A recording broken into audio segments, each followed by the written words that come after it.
Mr. Stangos, you are the managing director of the municipality broadcast media at the city of Thessaloniki. What is your assessment on the Greek media and the name issue?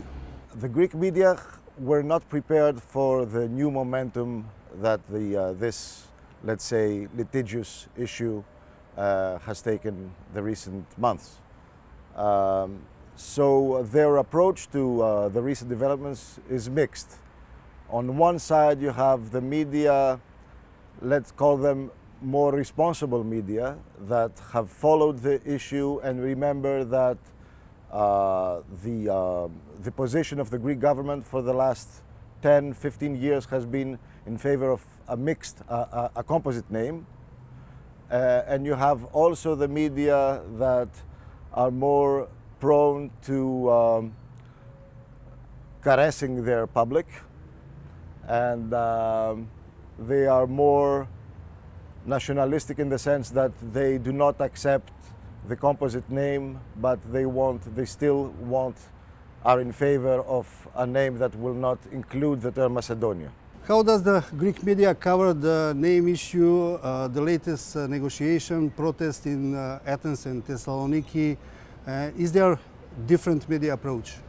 There is, at least not with regard, there is a mixed approach, not with regard to the negotiations per se, because whatever is coming out from the negotiations is for all the media, but mainly towards the recent demonstrations on the 24th of January here in Thessaloniki, on the February 4th in Athens. That's where you have a more mixed approach from the Greek media. There are media that use the occasion of the demonstrations to also contextualize things, talk about when did this start, back 26 years ago, and how it has evolved so far. And there are media that only talk about the will of the Greek public not to accept a name including the term Macedonia. So there you have two different kind of approaches. One I would call more responsible one, and the other one is an approach, let's say, as if the issue had just started, with no background, with no depth to where we came from and how we reached this stage. Have you noticed any fake news or media manipulation with the name issue? I cannot talk about media manipulation, but there are fake news, and we live in the era of social networks, of Facebook, and there you have a platform for dissemination of fake news. When it all started back in 1992, you didn't have Facebook, you didn't have those kind of platforms. So let's say, for instance, when the demonstration in Thessaloniki took place on the 21st of January, there were a lot of fake news circulating with regard to alleged, there was a thing about buses with demonstrators that were not allowed to join the demonstration. That's totally fake. Another fake news item was about the mayor of Thessaloniki, Mr. Boutaris, not helping the demonstrators, not giving electrical power to the demonstrators. That's also totally fake. We covered the demonstrations, the municipal television of Thessaloniki covered the demonstration. Half of the population in Thessaloniki believe that we didn't, just because this fake news item was circulated in social networks. You get this, and this is not particular to this issue. This is particular to the time we are living. On your side, you had the fake news about a pamphlet in the demonstration of Athens with those terrible pictures of your people being portrayed as monsters, and that was totally fake because no such pamphlets were circulated. we live in an era of fake news. To what extent the public opinion in Greece was prepared for this new momentum in the name issue? Let's say that there have been polls showing that a large majority of Greeks do not accept a composite name, including the term Macedonia. But this is, to my opinion, is also due to the fact that people in Greece were accustomed to all the antiquization process in your country and were not informed about the new momentum on your side. One has to bear in mind that if we look at our bilateral relations as a pendulum, we started on one extreme, the Greek position being that we do not accept the use of the term Macedonia in your country's name, and we moved to the other extreme under the Gruevski regime with all this antiquization process.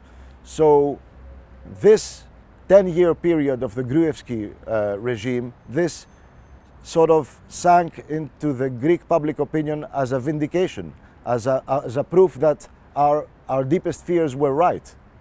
And the recent developments are very recent to inform the public opinion about the new momentum, because the new momentum is mostly due to the change, to the transition of government on your side, in Skopje. The Greek public opinion was not prepared enough.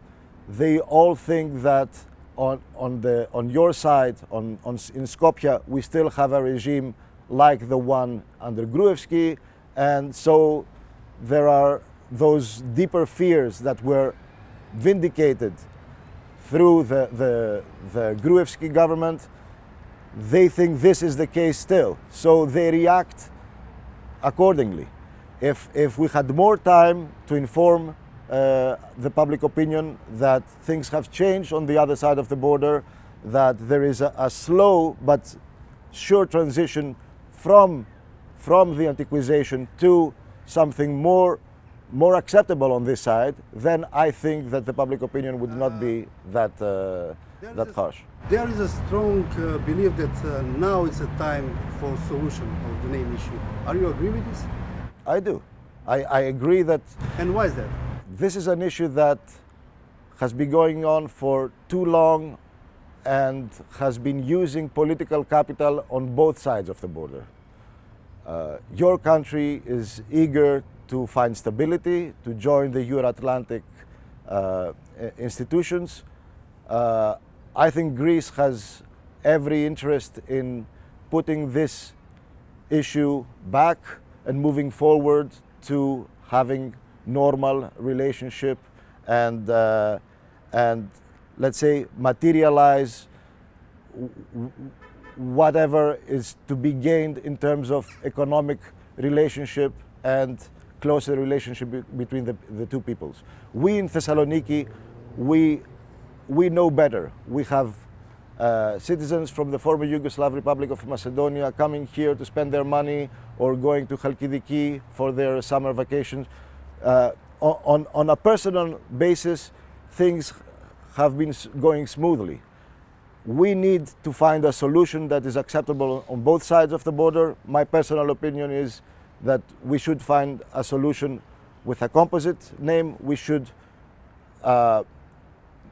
be able to manage this thing. Us Greek Macedonians being the Southern Macedonians or the Old Macedonians, and accordingly having on the other side of the border a situation where we are talking about either New Macedonian or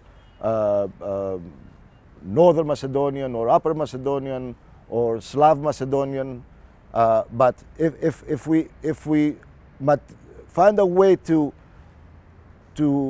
find a solution on this issue that is an issue of terminology. We both know that we speak a different language and that we have different ethno-linguistic characteristics. If we find a solution to use a proper term for one and the other side, then we can move forward to create real friendly relationships. Mr. Stangos, thank you very much. Thank you very much indeed.